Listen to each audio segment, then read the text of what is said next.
नमस्कार, फिर स्वागत है मेरे YouTube चैनल जिसका नाम है दीपक सर जहानाबाद। आज के वीडियो में हम लेकर आए हैं BPSC TRE2 class 6 to 8 social science के अंतर्गत इकोनॉमिक्स के 40 प्रश्न। इसका जो भाषा और समान अध्ययन का प्रश्न है उसका मैंने अलग से वीडियो बनाया है जिसका मैं लिंक नीचे दे दूँगा, जिसे आप वहां से देख सकते हैं। ये जो भाषा और समान अध्ययन का प्रश्न है ये क्लास 6 to 8 के लिए ऑल पेपर के लिए कॉमन है, ऐसा नहीं कि सिर्फ सोशल साइंस के लिए है। मंजिलें कितनी भी ऊंची हो रास्ते हमेशा पैरों के नीचे ही होते हैं। जी हाँ दोस्तों, अब हम लोग मंजिल को पाना है तो मेहनत तो करना ही पड़ेगा। तो ये जो प्रीवियस ईयर का क्वेश्चन होते हैं उसके आधार पे हम अपनी तैयारियों का आकलन करते हैं, जिसके आधार पे हम आगे की रणनीति बनाते हैं। तो इस वीडियो में हम देखेंगे BPSC TRE2 class 6 to 8 social science के अंतर्गत इकोनॉमिक्स के 40 प्रश्न। तो आइए फटाफट शुरू करते हैं। तो हम लोग पहुँच गए हैं इकोनॉमिक्स सेक्शन में, आप देख सकते हैं। तो हमारा पहला जो क्वेश्चन है वह है शिशु मृत्यु दर है। तो इसका आंसर होगा ए।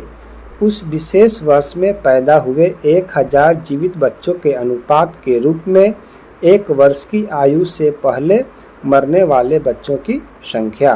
तो इसका जो मैं आंसर बता रहा हूँ वह BPSC की ओर से जारी किया गया है।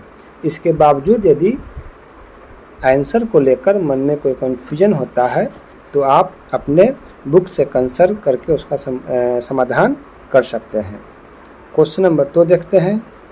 देश की कुल आय से उसकी जनसंख्या से विभाजित करने पर प्राप्त आय को कहा जाता है।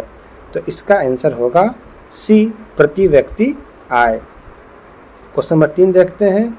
UNDP द्वारा प्रकाशित मानव विकास रिपोर्ट में देशों की तुलना किस आधार पर की गई है। तो 3 का आंसर होगा डी, उपयुक्त में से 1 से अधिक। चलिए अब आगे बढ़ते हैं।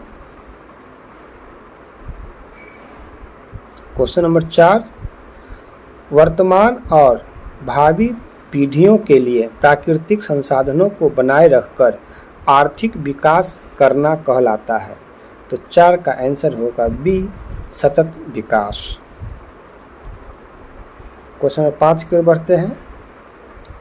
6 से 10 आयु वर्ग के कुल बच्चों में से स्कूल जाने वाले बच्चों के अनुपात प्रतिशत को कहा जाता है। तो 5 का आंसर होगा बी, शुद्ध उपस्थिति अनुपात। Question number 6। निम्नलिखित में से कौन सी गतिविधि प्राथमिक क्षेत्र से संबंधित नहीं है। तो 6 का आंसर होगा डी, उपयुक्त में से 1 से अधिक। क्वेश्चन नंबर 7 है। 2011 की जनगणना के अनुसार बिहार में निम्नलिखित में से किस जिले में ग्रामीण साक्षरता दर सबसे अधिक है। तो 7 का आंसर होगा ए, रोहतास और औरंगाबाद। क्वेश्चन नंबर 8 देखते हैं। निम्नलिखित में से कौन सा असंगठित क्षेत्र के अंतर्गत नहीं आता है। तो 8 का आंसर होगा ए, विद्यालय में पढ़ाती एक अध्यापिका। Question number 9। ऋण की शर्तों में संपार्श्विक सहित शामिल है। तो 9 का आंसर होगा डी, उपयुक्त में से 1 से अधिक। क्वेश्चन नंबर 10 देखते हैं। सरकार द्वारा निर्धारित व्यापार बाधाओं या प्रतिबंधों को हटाना कहलाता है। तो 10 का आंसर होगा ई, उपयुक्त में से कोई नहीं। क्वेश्चन नंबर 11 देखते हैं। निवारण पाने के उपभोक्ता अधिकार के अंतर्गत आता है। तो 11 का आंसर होगा डी, उपयुक्त में से 1 से अधिक। क्वेश्चन नंबर 12 देखते हैं। निम्नलिखित में से कौन सा कथन COPRA के बारे में सत्य है। तो 12 का आंसर होगा ए। यह उपभोक्ता संरक्षण अधिनियम 1986 के अधिनियम को संदर्भित करता है। नंबर देखते हैं 13 क्वेश्चन नंबर, गरीबी कम करने के लिए बिहार सरकार द्वारा निम्नलिखित में से कौन सी योजना शुरू की गई है? तो 13 का आंसर होगा बी, जीविका। क्वेश्चन नंबर देखते हैं 14,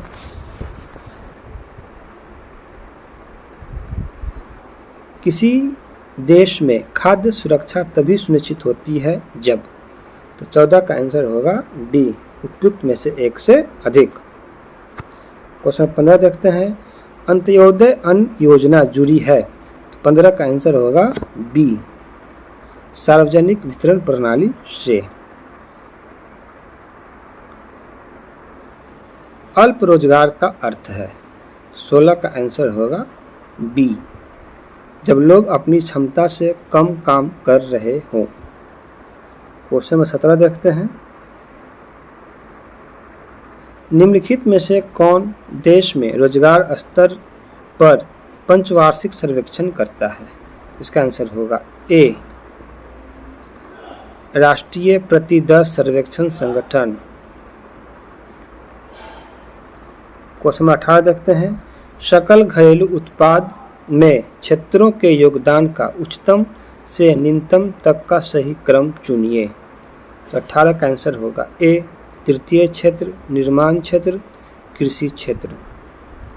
क्वेश्चन 19 देखते हैं, वैश्वीकरण की प्रक्रिया को सुगम बनाया है, तो 19 का आंसर होगा ए, व्यापार और निवेश नीतियों के उदारीकरण ने।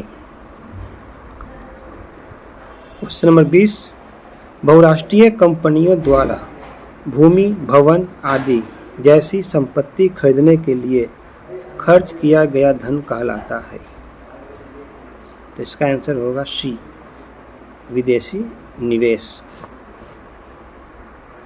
क्वेश्चन नंबर 21, एक परिसंपत्ति जिसे उधारकर्ता ऋणदाता की पुनर्भुगतान गारंटी के रूप में उपयोग करता है उसे कहा जाता है, तो इसका आंसर होगा सी, संपार्श्विक।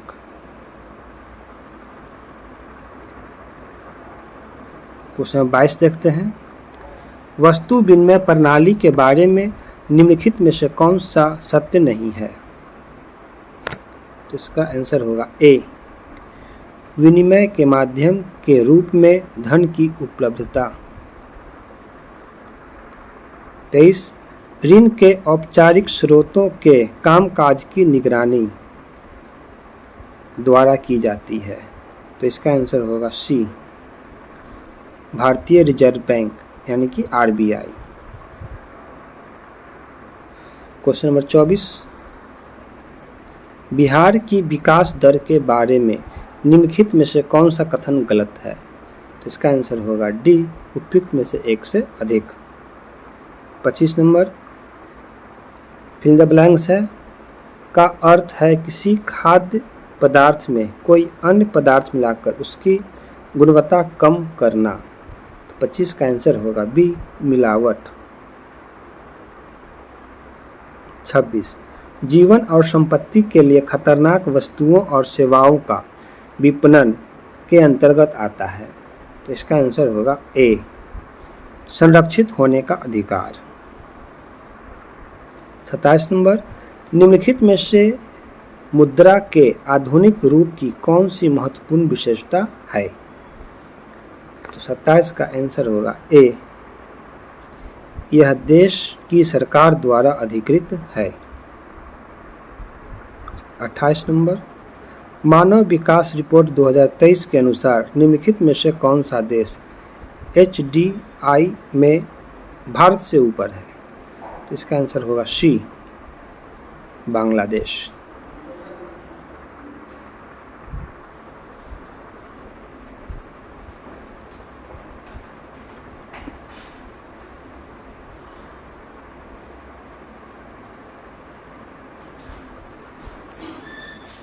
क्वेश्चन नंबर 29, निम्नलिखित में से कौन सा एक नवीकरणीय संसाधन है? इसका आंसर होगा ए, भूजल। 30, आर्थिक गतिविधियों की किसके आधार पर सार्वजनिक और निजी क्षेत्र में वर्गीकृत किया जाता है? बी, परिसंपत्तियों का स्वामित्व और सेवाओं की डिलीवरी।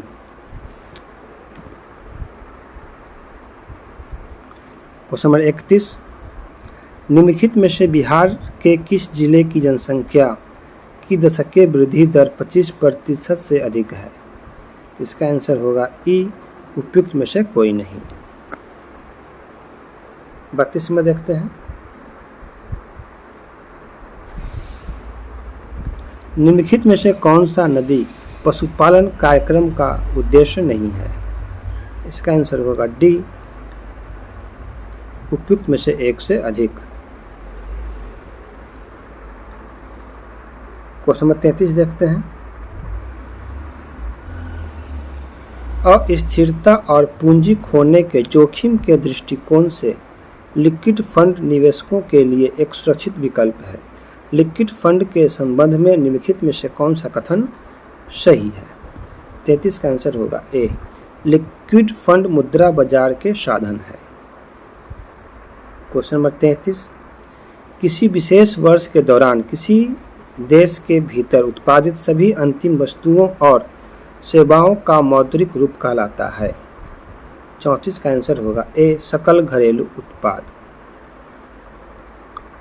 35 देखते हैं, राष्ट्रीय बहुआयामी गरीबी सूचकांक के बारे में निम्नलिखित में से कौन सा कथन सही है? तो यहाँ पे 3 कथन दिया हुआ है, जिसमें से बताना है कौन सा कथन सही है। तो 35 का आंसर होगा डी, उपयुक्त में से एक से अधिक।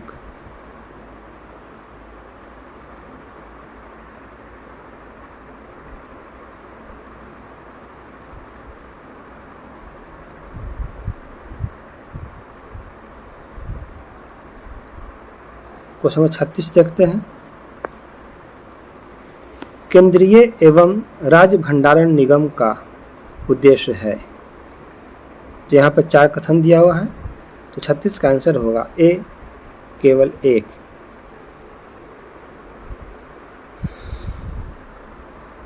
क्वेश्चन नंबर 37 देखते हैं, भारत में मुद्रा आपूर्ति के संदर्भ में निम्नलिखित में से कौन सा कथन सत्य है?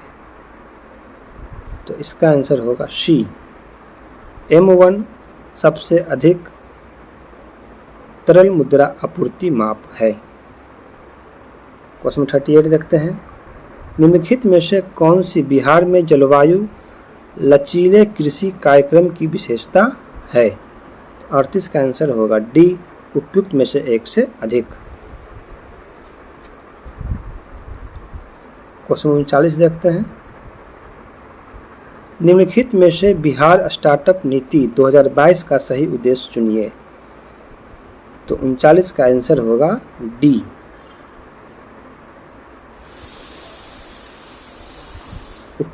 उपयुक्त में से एक से अधिक। क्वेश्चन नंबर 40 देखते हैं, उपभोक्ता संरक्षण अधिनियम के अनुसार निम्नलिखित में से कौन सा सही नहीं है? यहाँ पे 4 कथन दिया हुआ है, तो कौन सा कथन जो है सही नहीं है? तो 40 का आंसर होगा हमारा यहाँ पर सी, 3।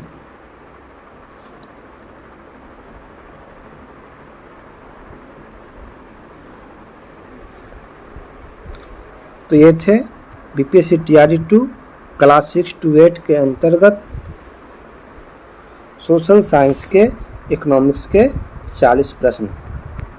तो यहाँ पर जो मैं आंसर बताया वह बीपीएससी की ओर से जारी किया गया था। इसके बावजूद यदि कोई कन्फ्यूजन रह जाता है तो मैं स्क्रीन पे यहाँ पर आंसर दिखा रहा हूँ, देख सकते हैं यहाँ पे ई लिखा हुआ है। 1 से लेके 40 को यहाँ पे प्रश्न है। ई मतलब इकोनॉमिक्स, ये यहाँ से लेके यहाँ तक 40 प्रश्न दिया हुआ है।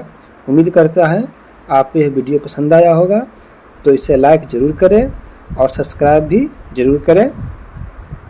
धन्यवाद।